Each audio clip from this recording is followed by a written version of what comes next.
پیامبر صلی الله علیه و سلم میفرمایند احب الاسماء الی الله، محبوب ترین اسم ها نزد خدا دو تا اسم برای پسر، عبدالله و عبدالرحمن.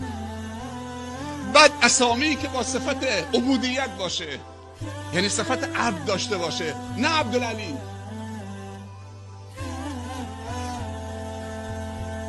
نه عبدالعلی، نه عبدالحسین.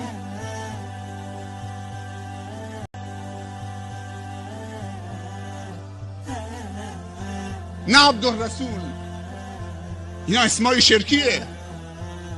عبد وقتی میاد با یک طرفش الله باشه، عبد وقتی میاد با طرف مقابلش الله باشه، چون عبد داریم و رب داریم. حتی غلام حسین، ما غلام حسین نیستیم، ما غلام حسین نیستیم. اگه ما غلام باشیم غلام یک نفریم. قل هو الله احد. با عقیده نمیشه بازی کرد.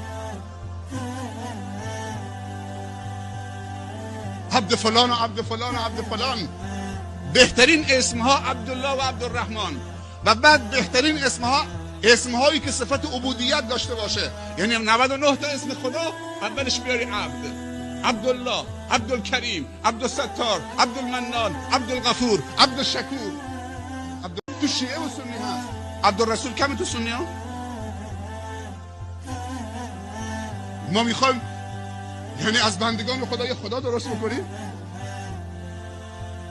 همه پیامبران آمدن که به بندگان خدا بگن انا عبد الله واجتنبوا الطاغوت. هیچ عالمی حق نداره به مردم اجازه بده دستش ببوسن. باید این تمام بشه. قدسیت به این معنا نیست. احترام عالم دارید، محبت عالم دارید، داغونه است. عالم هم به تو خدمت داره میکنه، احترامش جای خودش، اما این که خم بشی دستش ببوسی، خم شدن فقط برای الله. الله اکبر، سبحان ربی العظیم و بحمده، سبحان ربی الاعلی و بحمده. دیگه مال کسی دیگه نیست.